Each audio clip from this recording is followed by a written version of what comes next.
अस्सलाम स्टूडेंट्स, हम 9th class new chemistry chapter number 2 को पढ़ रहे हैं। उसमें हम कैलकुलेशन कर रहे थे और कैलकुलेशन कर रहे थे किसकी? रिलेटिव एटॉमिक मास की। कहां से कर रहे थे? आइसोटोपिक अबंडेंस से।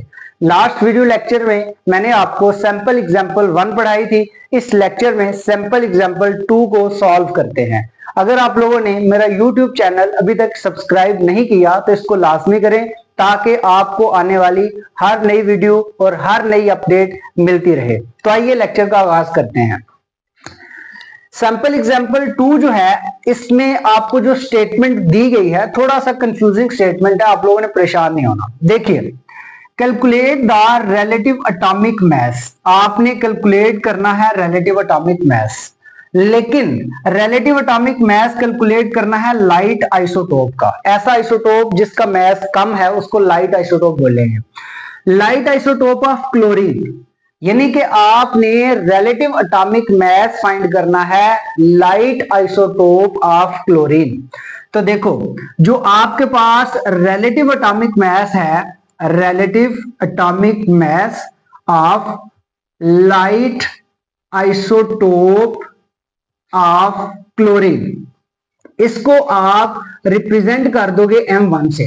यानी कि इस क्वेश्चन में हमने M1 को फाइंड करना है, रिलेटिव एटॉमिक मास। और रिलेटिव एटॉमिक मास फाइंड किसका करना है? लाइट आइसोटोप का। लाइट आइसोटोप किसका है? क्लोरीन का। उसको रिप्रेजेंट किससे किया है? M1 से, जिसे आपने फाइंड करना है। When its relative atomic mass is taken as 35.45, यानी कि जब relative atomic mass जो है क्लोरीन की ये आपको गिवन हो, यानी कि आपको यहां पे relative atomic mass of chlorine given है और वो कितनी है? 35.45। आपने करना क्या है? लाइट आइसोटोप के मास को फाइंड करना है, यानी कि M1 को फाइंड करना है। आपको जो सारा क्लोरीन है उसके रिलेटिव एटॉमिक मास की वैल्यू गिवन है और वो कितनी वैल्यू गिवन है? 35.45। अब देखें, हमें रिलेटिव एटॉमिक मास लाइट आइसोटोप का फाइंड करने के लिए कुछ और फैक्टर भी चाहिए। वो एक फैक्टर तो मैंने बता दिया ना आपको कि हमें रिलेटिव एटॉमिक मास क्लोरीन का गिवन है, ये चीज आ गई। लेकिन हमें 3 फैक्टर और चाहिए। एक, isotopic abundance of light isotope. दूसरा, relative atomic mass of heavier isotope of chlorine. और तीसरा, isotopic abundance of heavier isotope of chlorine. ये 3 फैक्टर्स चाहिए। अब ये तीनों फैक्टर्स हमें गिवन है।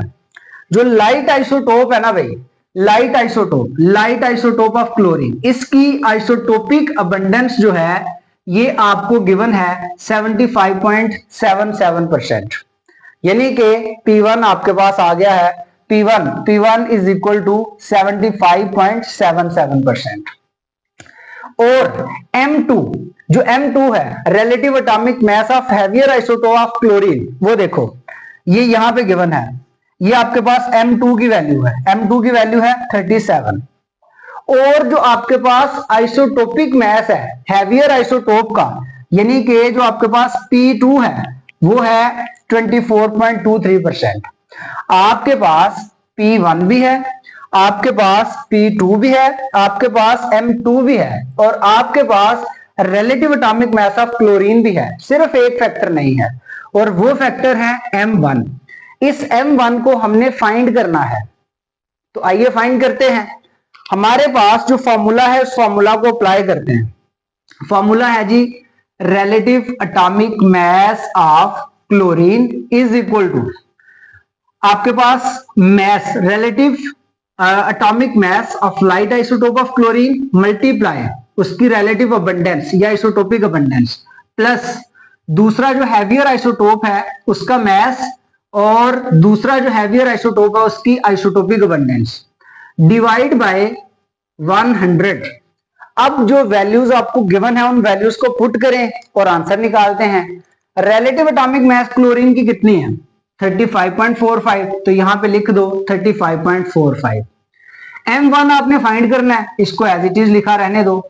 P1 की जो वैल्यू है वो आपको गिवन है 75.77, सही है, प्लस जो आपके पास M2 है, M2 की वैल्यू आपको गिवन है 37, तो आप M2 की जगह लगाओगे 37 मल्टीप्लाई जो P2 है इसकी वैल्यू आपको गिवन है 24.23%, तो यहां पे लिख दोगे 24.23।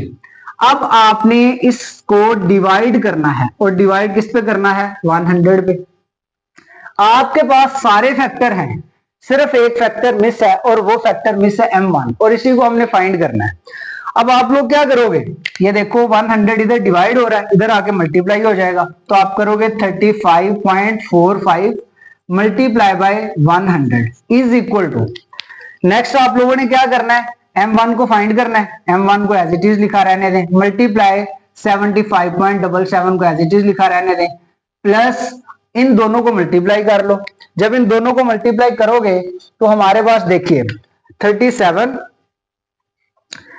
37 मल्टीप्लाई बाय 24.23, आंसर आ रहा है जी 896.51। यानी कि आपके पास जो इन दोनों को मल्टीप्लाई करके आंसर आया ना, वो आया है 896.51। सही है। अब आप क्या करते हो, इन दोनों को भी मल्टीप्लाई कर लो, 35.45 मल्टीप्लाई बाय 100, आंसर आ गया जी 3545 इन दोनों फैक्टर्स का आंसर है। इधर देखो इस साइड पे ये प्लस हो रहा है ना 896.51, इधर आके क्या हो जाएगा minus 896.51 is equal to M1 multiply by 75.77। इन दोनों को माइनस करो जरा, तो देखो 3545 minus 896.51, answer is 2648.49 is equal to M1 multiply 75.77। अब ये फैक्टर इधर मल्टीप्लाई हो रहा है, इधर आके डिवाइड होगा, M1 इधर रहने दें, 2648.49 डिवाइडेड बाय 75.77। करते हैं इसको सॉल्व, 2648.49, देखिए जरा 2648.49 डिवाइड बाय 75.77, तो आपके पास आंसर जो आ गया है वो आया 34.95। यानी कि जो M1 का आंसर आया है वो क्या आया है 34.95। जो मैथ आया है, आइसोटोपिक मैथ आया है, M1 की जो वैल्यू आई है, लाइटर आइसोटोप जो क्लोरीन का है उसकी जो वैल्यू आई है वो आई है 34.95। इस तरह से आप लोगों ने क्या फाइंड कर लिया है, आइसोटोपिक मैस। और आइसोटोपिक मैस किसका फाइंड किया है, लाइट आइसोटोप का। मैं अगेन रिवाइज करवाता हूं, 1 मिनट में जरा सुनिएगा। आपको कैलकुलेट करना था रिलेटिव एटॉमिक मैस, और रिलेटिव एटॉमिक मैस कैलकुलेट करना था लाइट आइसोटोप का। लाइट आइसोटोप किसका है, क्लोरीन का। जब उसकी रिलेटिव एटॉमिक मैस की वैल्यू, जबकि आपको गिवन है, रिलेटिव एटॉमिक मैस की वैल्यू गिवन है, आपने लाइटर आइसोटोप के मैस को फाइंड करना था, यानी कि M1 को फाइंड करना था। इसके अलावा हमें 4 फैक्टर्स की वैल्यूज का पता था।